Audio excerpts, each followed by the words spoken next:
we're doing a very different programme tonight on Question Time for obvious reasons. For the first time in the history of Question Time, there is no studio audience.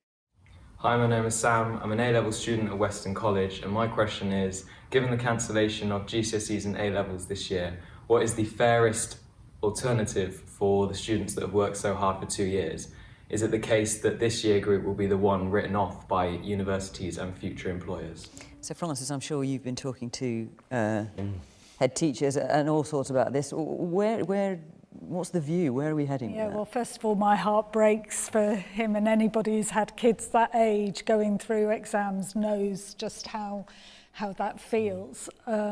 So, you know, I think it is really important, and I'm sure the government will be on this, that we provide some, you know, real reassurance to that generation of young people that, you know, are you getting any sense of how teachers, what they would like? Yeah, I can tell you they are desperate for really clear guidance. So they're glad that a decision has been taken, because what they were seeing was individual schools having to close partly because of their own staff capacity and sickness, all sorts of issues.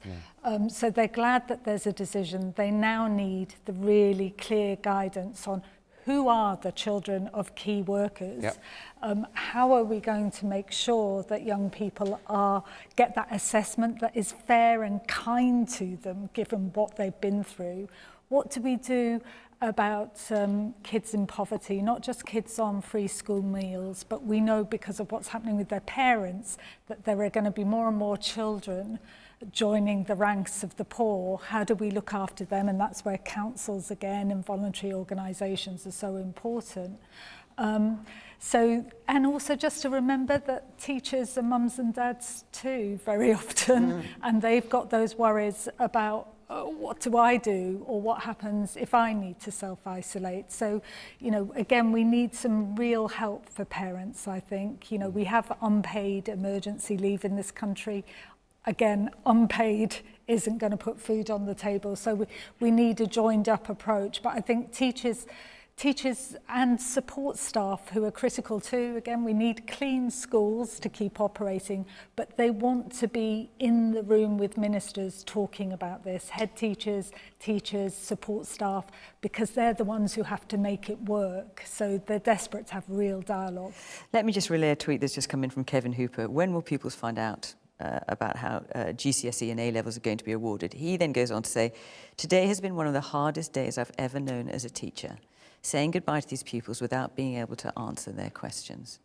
Tom? Yeah, it must be very difficult for them. I've got a teenage daughter who is in that exact situation. She found out yesterday her GCSEs have been cancelled on a background of a couple of weeks of increasing anxiety and increasing numbers of kids not going to school and parents worrying. In fact, I've been doing Twitter polls to try and gauge the public opinion on some of these issues about where they stand compared to what the official advice is. And I think although the scientific advice has been we don't need to close the schools yet in terms of controlling the outbreak, it's become clear that it increasingly was going to be difficult to continue with this situation. I think to try and answer the question from Sam about what's the fairest way, I mean, clearly, when I did, well, they were called O Levels back then. I remember those. There's quite a few of us on this panel remember those. Yeah. When you did all your work and then everything was assessed right at the end with the exam. But in the intervening years, there has been times when a lot of the assessments are done through looking at coursework and through other assessments. So there is some experience, at least in the community, of how to look at school children's coursework and then make an assessment about their grades overall. So it is going to be a time of anxiety for them, mixed also with great rejoicing. I think some of them are in two minds. Maybe some of the, yes, hopefully there will mixed be feelings, perhaps. Clarity and resolution in the next few weeks.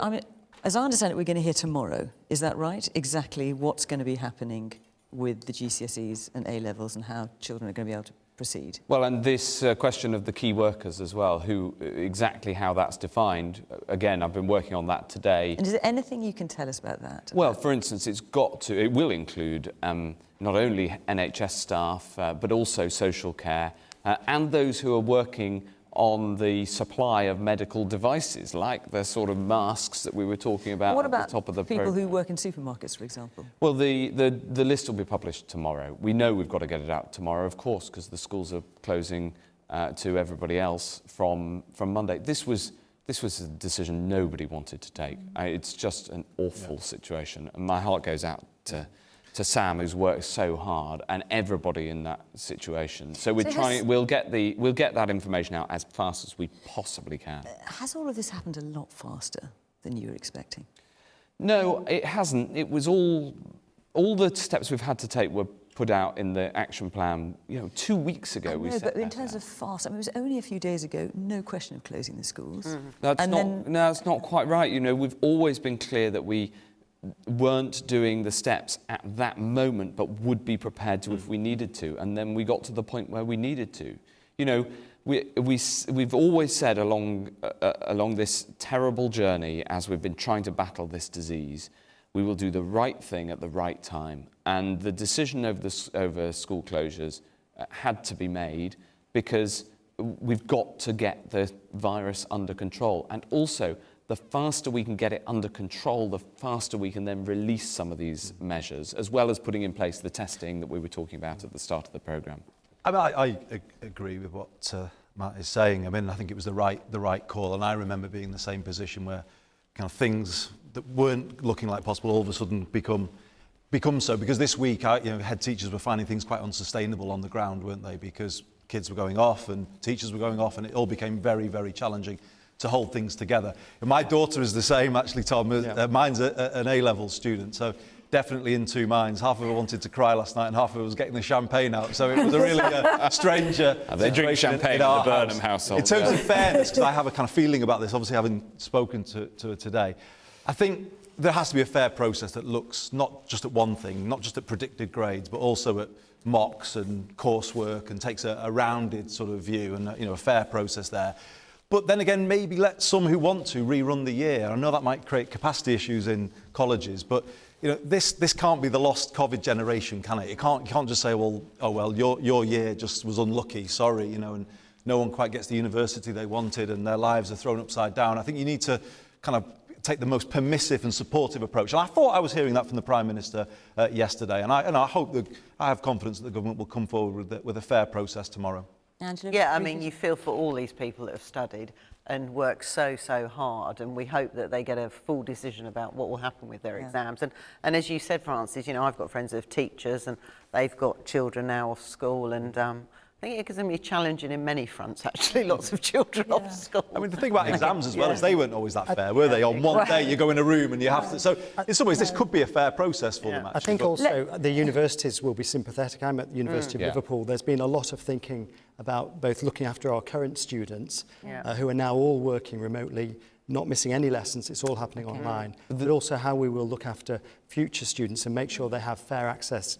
As you've said, this will be the COVID generation. There's one further really important point to make, which is that when the kids are off school, they mustn't go and stay with their grandparents if they're over 70, because that would be counterproductive. So the kids have got to stay with people who are who's going to look under after those them? kids stay in school, though, who only have grandparents as an option. They should probably... I think that is quite an important point, and perhaps slightly surprising. I think schools, clearly something had to change. And there's this now big decision you're having to make over what are key workers. An alternative approach would have been to say school is no longer compulsory in this country, and parents can decide what the needs are, their own needs and the needs of the children. And then you would avoid this really difficult decision about what's a key worker, because most workers are key in some way. And then those who could look after their own kids, because between the parents they can work it out who can stay at home, that would work. Those where the grandparents are the only option and we don't want them staying with grandparents, they could then be put into school, and it would be a much smaller number than it is now. It could be judged according to the number of teachers. You've got a lot more space in school because not everybody's there. So, it would have been, potentially, it would have been an alternative approach. Well, we will hear tomorrow. I know there's a limit to how much you want to tell us. Our hour is up, I'm afraid, I have to say. It's been an interesting way of doing the programme. I'm pleased to say Question Time will be back. Yes, it's been rather quiet in some senses. I have to say I have missed you, audience, not having you here. I'm pleased to say that we will be back next week and for the foreseeable future, live at 8 o'clock on Thursday nights. So if you want to be part of our virtual audience, as we are doing it at the moment, do go to the Question Time website.